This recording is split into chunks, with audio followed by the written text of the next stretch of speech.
EU, and that's what they want, and that's what we want, isn't it? Yeah. So they come to negotiating. This is what we can offer you, but I mean, obviously, we're getting you a package that doesn't encourage other people to leave. We are a club. We've got, we've got a single market. We know this is what you're going to get, but people need to have their eyes open when they take the plunge, not their eyes blindfolded and pushed off the edge by Theresa May, who's sitting grumbly over there.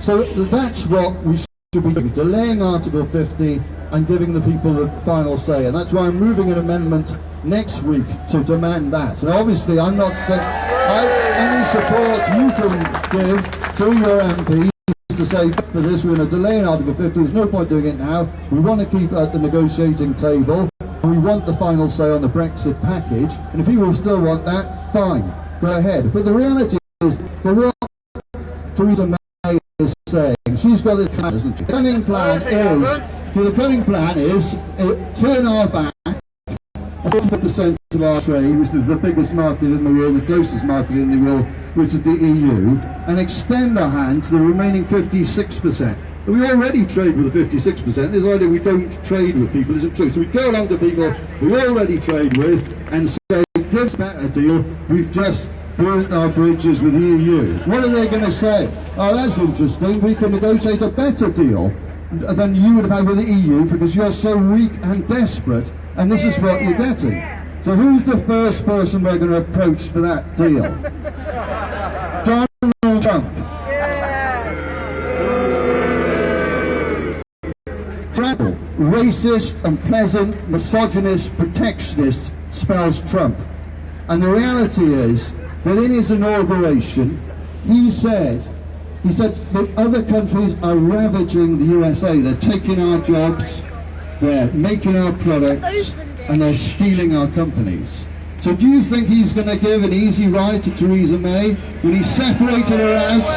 Like you've seen these lions separating out the bison or whatever. They separated us away from the EU, who had been negotiating, and those negotiations have broken down because we don't want transnational companies having the power to fine and sue democratically elected governments for passing laws which protect our citizens in terms of environmental protection, in terms of rights at work, in terms of public health. We don't want that.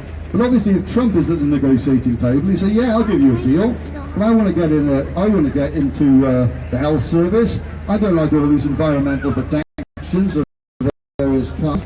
I don't know, all these rights of work are a bit old-fashioned. Are they 4 weeks guaranteed holidays? Surely people could live with less than that. Give business a bit of profitability." And I say, the people who voted to leave didn't vote for Britain to become a sort of offshore tax haven of low skills, low standards, depleted environment, and reduced human rights, all of which are protected by the European Court of Human Rights if we're in the EU. So we strip away our defence, we stand isolated, and we become ravaged and exploited by Donald Trump.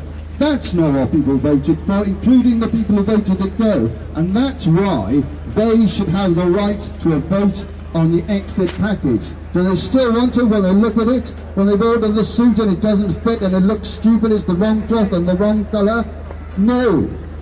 That's why we want another vote, and that's why we should keep fighting. I know that the odds don't look very good, because frankly the Conservatives are coming to line. Many Labour colleagues are facing big Brexit votes and thinking, hold on, I better check that. But I'm sure we will hear a lot more on this from AC Crowling about the constitutional position. This was an advisory rather than a mandatory vote.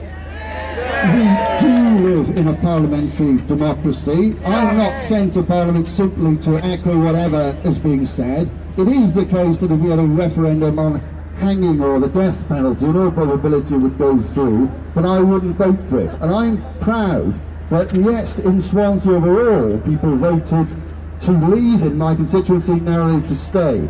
But I'm proud to be standing here on what I believe in and to join you shoulder to shoulder to say that there should be a vote on the Brexit package. We should delay Article 50, and first and foremost we want to put the futures of our children and our children's children, not the short-term expedience of current politics. Thank you very much. And now over to Thank you.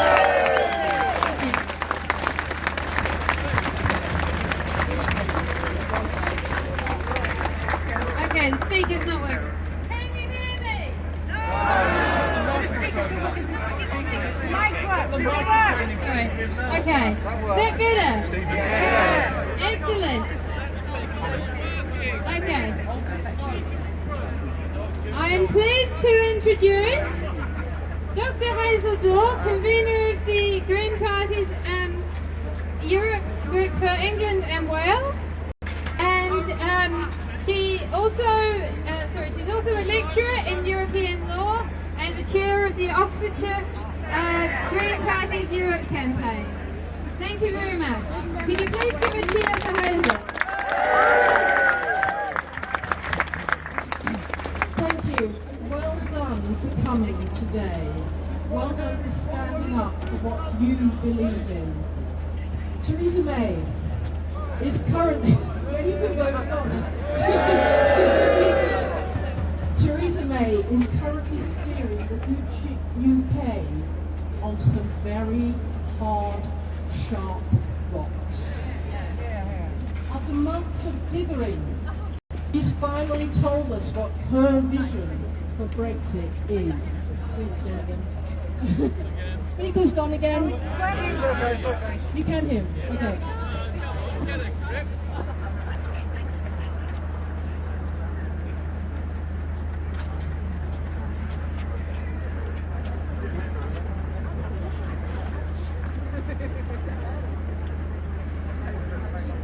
Yeah.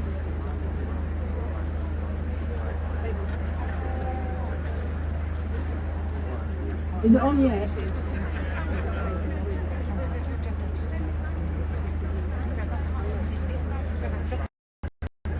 What's the technician in the audience?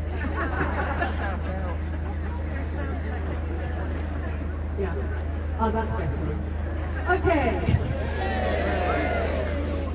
Theresa May's vision of hard Brexit is our nightmare. It's going to cause this country untold damage. It will be appalling. The single market isn't perfect, but being a member of what is probably the most powerful trading bloc in the world is much more advantageous than being a little island off the northwest fringes of Europe. Just watch Donald Trump negotiate a trade agreement that puts America first and the UK last, because that's what will happen. I'm doing my best. Okay, the referendum has created painful divisions in communities and in families. We need to heal those divisions. We need to come together again. Those of us who voted Remain must accept the EU, whilst having many positives, also has its faults. It needs reform. Those who voted Leave need to accept that our many problems, job insecurity, a crumbling NHS, cuts to public services, are not the fault of the European Union.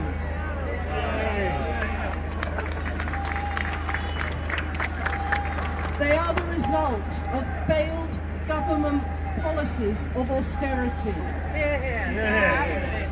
Austerity is not inevitable.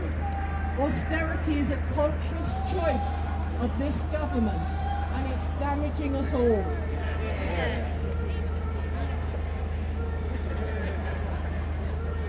It's not the fault of immigrants. Theresa May is refusing to give any guarantees for the rights of EU citizens here. EU citizens and other immigrants keep our NHS going, keep our services going. I wouldn't have got here today on a coach from Oxford without my Polish coach driver. We need them, and we need to make them feel valued, despite what our government is doing to them.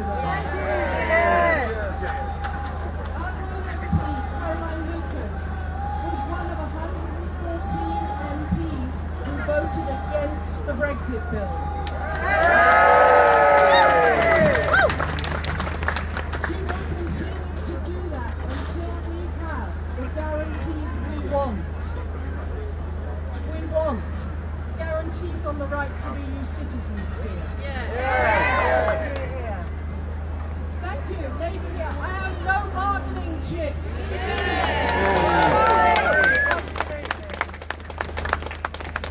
We want guarantees on workers' protection, environmental protection, consumer protection, and we want a ratification referendum. So when the people of this country finally know what the deal actually is, then they will be able to vote on it. We don't have much time. There's another vote in Parliament on Wednesday. Go home, email your MP, stand up for those rights you don't want to lose. Just email your MP.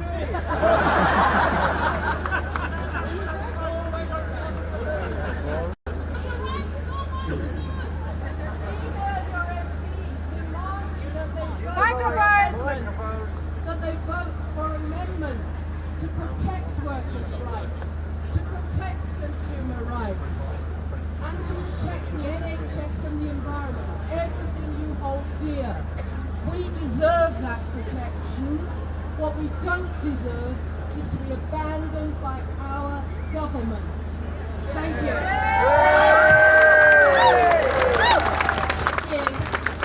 Okay, can you hear me? Right, great. So, I'm delighted to introduce, thank you, I'm delighted to introduce Baroness Sarah Ludford, who is the Liberal Democrats European spokesperson on Europe. As a former MEP, Sarah took a leading role in the formulation of EU civil liberties law and law on crime and data protection. And she is also, she has a master's in European studies, a trained barrister, and I would consider her an expert on this. Please give a big cheer.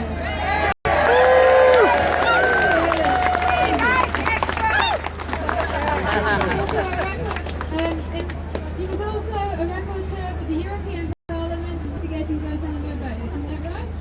Thank you very much. I very much hope to make myself heard, but one speaker apparently isn't working. Anyway, yes, I mean apparently we're going back. Microphone closer. You know that. Okay, right. It's like Theresa May and Trump, isn't it? Holding closer. Touching by the hand. Anyone want to do that? No. Well, I don't know how many of you had the chance to read this white paper that came out on Thursday. You may have had the chance to read the foreword by Theresa May. It doesn't really attest to Tory education standards, as there are no actual verbs in the sentences. But what you might have picked up on is the declaration that the essential ingredient of our success, the strength and support of 65 million people, to make it happen. It being extreme Brexit.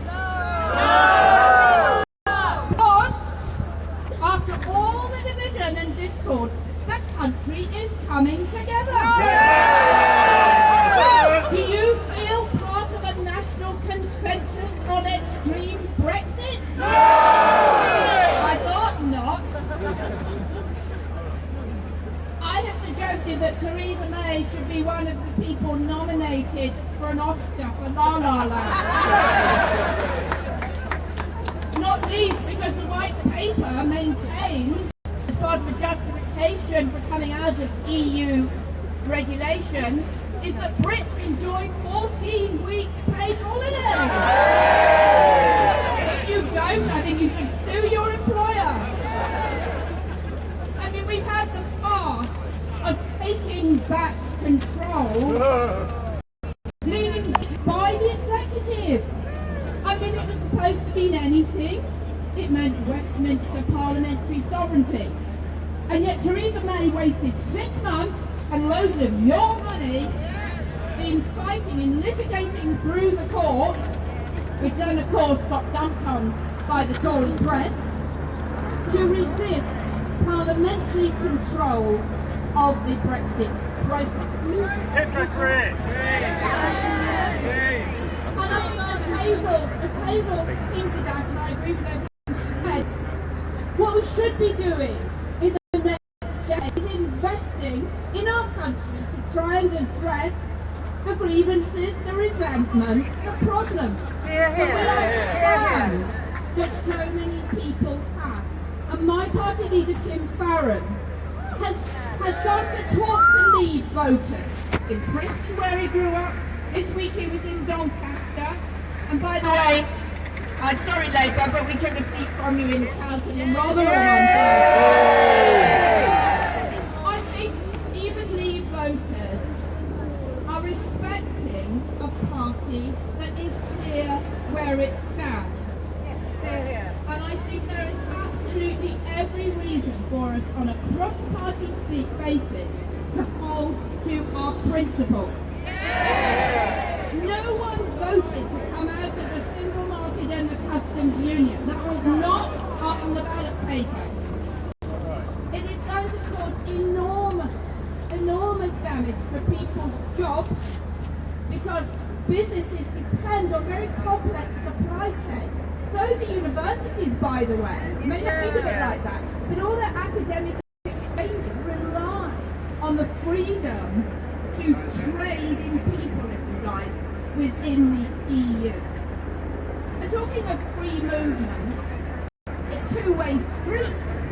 And if you say we don't want free movement, you are ditching the aspirations of so many people, not only pensioners to go and live in a sunny clime and access to local health care. Some of them may not realise it's only thanks to the EU that they do that, but young people who are going to be denied the chance to live and study where they want. I think in the next couple of years people are going to wake up to the benefits that the EU has granted them, which is, part of the point of the exercise, which they've taken for granted, and we need to keep reminding them about. For me, and I've hinted at some of the work I've done as an MEP, which is on civil liberties, but it's about security and fighting crime and terrorism together. Because criminals hop over borders, if our police stop at them, then the criminals are laughing all the way to the bank. If we say that we don't want anything to do with EU law and the supervision of the European Court, that is going to completely kibosh our cooperation on crime, on exchanging data, and also in the whole area of civil justice, which is where let's say you have a car accident abroad, and you want to get a judgment and then be able to enforce it for compensation or suing for damage. The moment you can go to court in the UK and get the Italian or French or Spanish court to enforce it. Well, you can kiss goodbye to that in the future if we're not part of EU so-called mutual recognition arrangements. Okay, it sounds like jargon, but what in reality it is benefits to people in their daily lives. The other thing promised by Theresa May is we're going to have a stronger, fairer Britain. So she goes off and holds hands with Trump. This idea that we free ourselves, if we can't cooperate with our closest neighbours in Europe, that somehow we can sail the high seas and be, it's bringing back the 19th century, obviously, and that's what a lot of people want, But,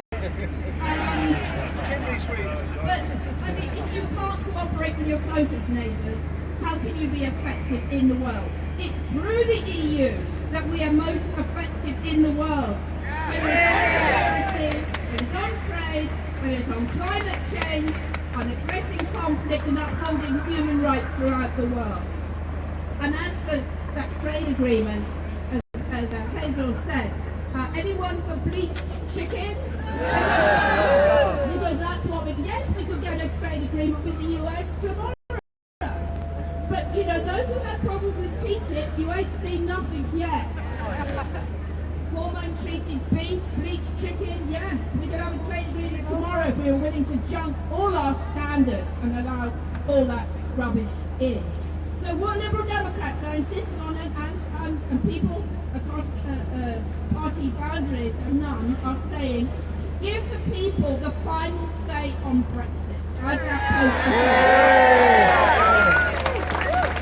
If we believe in democracy, we believe in the people's right to have their say, the final say on whether they accept any deal negotiated by Theresa May or whether they want to stay in the EU with all the advantages, the occasional thing we have to put up with, that we already have.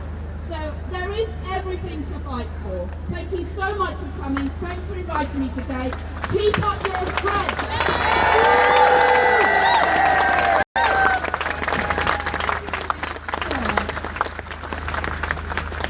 So next up, I'm pleased to introduce Nick Hopkinson, who is the chair of the London branch of the European Movement. He's been campaigning to stay in the EU and he's taken a good look at our trade prospects. And he's in agreement with the other speakers. They are much stronger where we are. Please clap for Nick Hopkinson. Well, thank you very much. It's a great pleasure to be here. Thanks to Colin, Anna, Britain in Europe, Students for Europe. The Conservatives have been, as we know, split on Europe for decades, and now they have extended their split to the country through the referendum. I would rather have a united kingdom than a governing party leading us into a Brexit shambles. Brexiters argue that the British people have decided, yet there's no consensus on Brexit and what it means. The British people have made a decision in the 1975 referendum, and by then by a far larger majority to remain. With the narrow majority last June, there is no settled will of the British people as to how we wish to associate with our European neighbours and our largest export market. Given the losers, the 1975 referendum did not stop trying to reverse that decision. Why should Remainers be asked to stand down now? We are patriots too. Democracy is much more than 1 or 2 votes. We have institutional checks and balances such as Parliament, an expert civil service, an independent judiciary, an independent media. Our curse is that our media is sadly dominated by non-dom billionaire owners. There is no finality in any democracy. When a political party loses an election, the opposition does not stop arguing for what we believe in. The unelected Prime Minister over there, speaking outside of Parliament, proposed what she knows to be a half-baked sketch of Brexit, which is bad for Britain. The White Paper, as we said, is not a plan either. It's a wish list of desired outcomes. The Prime Minister says she wants a good deal with the EU. Well, Mrs. May, any deal you do or don't conclude will not be good enough. Brexiteers perpetuate a misleading, if not self-delusional narrative on the economy and particularly trade. It is true the sky has not fallen in on the economy, yet. However, the past is now no guide to future performance. The past 7 months is a short time frame and shows we are still benefiting from being part of the EU single market. But much investment in the UK is on hold, and financial firms are already relocating some operations out of our country. Brexiters downplay the 15% depreciation in the pound, but let's see how the just about managing or jams and others enjoy the resulting 3% inflation and forecast decline in real living standards as Brexit bites. British citizens currently enjoy the freedom to travel, study and work in and export to 27 other EU member states. Why should so many who have benefited from EU membership over the past 40 years deprive future generations of these very same opportunities? Shame. We should be confidently leading in Europe, not leaving and retreating from it. When people listen to the Brexiteers, it sounds as if we're being ripped off. Well, they are, by the Brexiteers and the non-tax-paying tabloid media magnates. They tell us we should be free, in part because we can conclude free trade deals ourselves. Well, as we've said, Britain has a greater voice in negotiations when we are part of a larger bloc. The UK will not have the upper hand in trade negotiations with the EU. We only have 2% of world GDP compared to the EU's 22% without us. 44% of our trade is with the EU 27, because we only account 8% of EU trade. Any trade deal with the EU will afford less market access than what we enjoy now as part of the EU single market. It is no wonder why British businesses wanted the government to retain our single market membership. They did not listen. No. Trade tariffs on goods are now largely eliminated. Today, trade liberalization efforts center on approximating domestic regulatory rules, equivalent to 30% of deliverable costs. Instead of 28 different nations setting one set of national rules on products and safety standards, member states, led by our government in 1992, asked for a single framework. That is now going.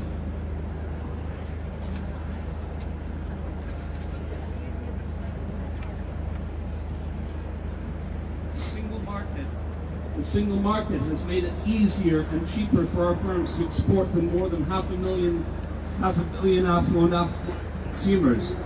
The same supposedly onerous EU regulations have not held back Germany's successful export market or even our own.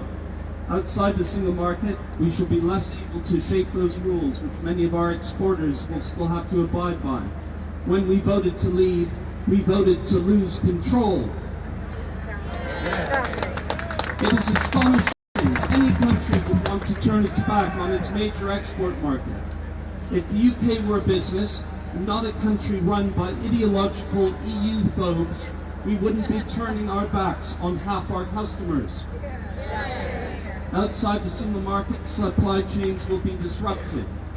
Leaving also creates considerable uncertainty. As Boris Johnson argued in the Daily Telegraph last year, leaving would mean embroiling the government for several years in a fiddly process of negotiating new arrangements, thus diverting energy from the real problems of this country. Has this government done anything for the NHS? No. Has the government done anything for affordable housing? No. Are we against Brexit? Yes. I will conclude. It appears the government is going to trash our economy on the altar of reducing immigration. Leaving the EU will not stop half of the migrants who come from outside the EU. Brexit Britain's economy, an aging population, will still need immigration. EU professionals and others are particularly needed to work in services, the NHS, construction, and in our countryside.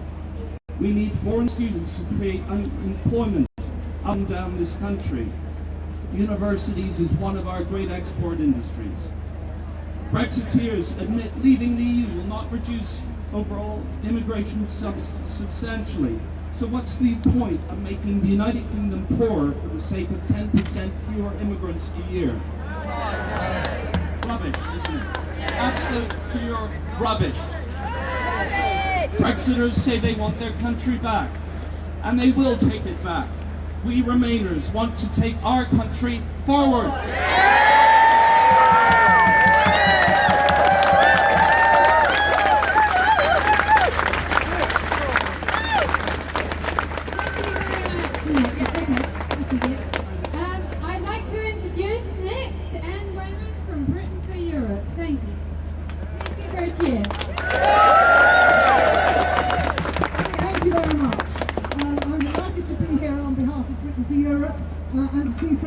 people who feel as strongly as we do in Britain for Europe that we're going down absolutely the wrong path and we're on the way to jump over the cliff into disaster. And that Mrs May, who cannot think of anything else other than limiting immigration, is happily leaving us there. Now, in Britain for Europe, we believe that until we've actually left the EU, it's worth every moment of our time to campaign to remain. We haven't left until we've actually left, and who knows what else can happen. We've seen the government overthrown in the courts over the question of being able to trigger Article 50 without the consent of Parliament. We know there are going to be cases brought about the position on whether we can revoke Article 50 or not, and you have to know that the clause actually says Article 50 announces an intention to leave. And then there's a process. It doesn't say what you can do if you don't want to leave, and it doesn't say you can't withdraw it. And finally, as we know in the EU, everything is a political decision at the end of the day, and if we get to that stage and the other 27 and we agree that we want to stay, then we will stay. But we are in a slippery slope and we have to campaign hard against it. Now I am one of the people who's over 65 in this country. But I didn't vote to leave, I voted to remain. One of the things that was said to me by other people of my age, and many of them were younger, I don't know where they got it from, that Britain was great and will be great again. And they do not remember that in the 70s, we had to go to the IMF, cap in hand, to borrow money because we were called the poor man of Europe.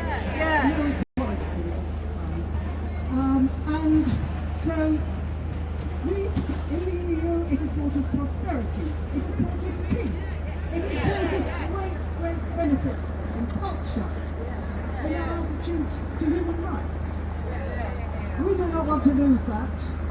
We do not want to go back to being the poor man of Europe.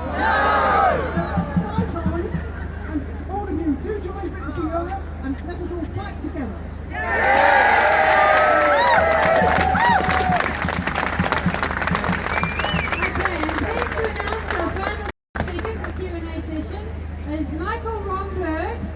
From the campaign for the real referendum. Michael is a former civil servant from HM Treasury and Home Office. Please give him a cheer. Congratulate all of you for still snaking it out on a February day. It just proves Remain means remain. Why is Remain so important? I remember my parents telling me about how World War II had messed up their lives. I grew up in Berlin, so I know what happens when you build a wall. I've travelled in Europe, I've seen how Poland and Hungary, how Spain and Portugal have made much of their freedom with the help of the EU. I don't want to stay in the single market. I mean, of course the economy is important, I work in the Treasury, but it's not the whole point. I want to stay in the great European peace project. I am a Democrat. I do believe that the referendum vote on a higher turnout than any recent general election is a valid democratic mandate to move forward to the next step. But no one goes from idea to implementation without a project review. This is basic project management. This is basic good government. In June, Leave had no plan. Every single Leave voter could decide for themselves what Brexit meant. So June was a vote on a dream, on an idea. Somebody voted for Brexit, meaning, chocolate every day. I go to it. A decision in principle does not mean that you have to agree with whatever plan somebody later cooks up. You can only make a valid democratic decision, a valid final decision to implement a program when you have a plan, its costs and benefits and risks that can be assessed. We could have a real referendum. Now, Theresa May just told us there'll be a parliamentary vote. And the two options, she says, will be Brexit on the agreed terms or Brexit on no terms. Keir Starmer has told us there'll be a parliamentary vote if he has his way. And the two options will be Brexit on the agreed terms or go back and try and get some better terms. This isn't going to work. It's nonsense to think that the only choice we have to leave and the only thing that remains is the terms to be discussed. It's as though a group of us agreed to go to the cinema and decide what film to see when we got there. And when we get there, actually we don't want to see any of the films. So we say, okay, we'll go to a restaurant, we'll have a meal together, that'll be fun. Theresa May, however, is in the lobby. She comes up to us and says, you can't do that, you've already decided you're going to see a film, you have to see a film. Doesn't matter. It doesn't make any sense. And it doesn't make any more sense what Jeremy Corbyn and Keir Starmer said to us either. To stop Brexit does need a democratic decision. And once the Article 50 notification has gone in, sadly, that's what I'm expecting, there are only three possibilities. We can have a general election, get a Remain government. But we don't have single issue elections. If you want a single issue decision, it's a referendum. We could have a parliamentary vote in the towns. But will that work? Will MPs still feel bound by the June decision when they come to consider the terms in November 2018? Whichever side loses the parliamentary vote will not feel that they have had every chance to put their case. The third option is a referendum on the terms, and that is the simple answer. We lost the referendum, we have to win the referendum. So what can you do to get a referendum? Well, it needs an act of parliament. There is still time. The votes are Monday, Tuesday, Wednesday in committee stage. Email your MP and get them to vote for an amendment to the referendum. And if you want some entertainment to enjoy yourself, there is a video on YouTube starring a most distinguished actor and part-time MP. It's called Final Say, and it puts case better than I ever could. And we keep on trying. So I think it's unlikely that the vote will go our way in the event that this we should try. If that doesn't work, there's another bit of Brexit legislation coming up in the summer. We try then. If that doesn't work, we try again. There'll be more legislation. We're not the quitters. Leave are. Let's get strategic, because it is not enough to win the referendum. We need to do at least as well as we did in 1975 if we're going to settle the question and heal the country. Theresa May was when Labour is new, but actually, if we want to win as well as we did,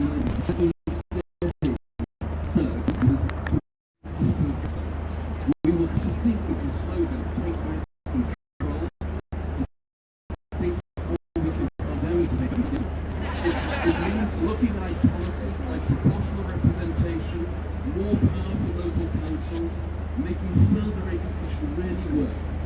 To do that, people can face the future with confidence and will not be implicated. So we can do this.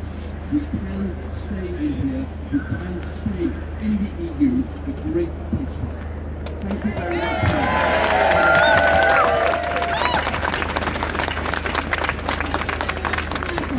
Okay, in a moment we're going to have a question and answer session where you probably need to put your hands up if you have a question. Can I please ask the speakers in the next minute or two to walk towards the stage and stand next to it? However, we have the costs of today, and anything left over will go towards the march on the 25th. And speaking of the march on the 25th, my fellow organiser Colin Gordon would like to say a few words.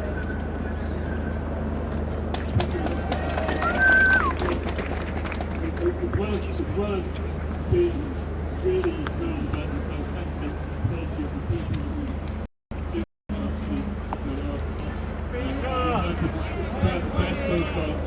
the best of discourse coming from both houses of Parliament that's currently going on. What I want to just mention is two things. A friendly welcome to all the groups from around London and around the country who are represented here, who are fighting, organising locally, changing minds, having stores on the streets, interviewing people, meetings, doing educational work. Greetings, welcome, and we look forward to working with all of you. The group that Anne represents, Britain for Europe, serves over 60 local groups, and that's by no means the whole of the picture at the moment. So there's a huge groundswell of those people, and we welcome warmly everyone who's made it on this round today. That's the first thing to say. The second thing was to say that there's two people, one who was here earlier and one who I don't think has been able to make it here right now. The first one was actually AC Grayling, and we just want to show our express appreciation for the leadership he's providing intellectually and morally, writing in the New European Alternative as well.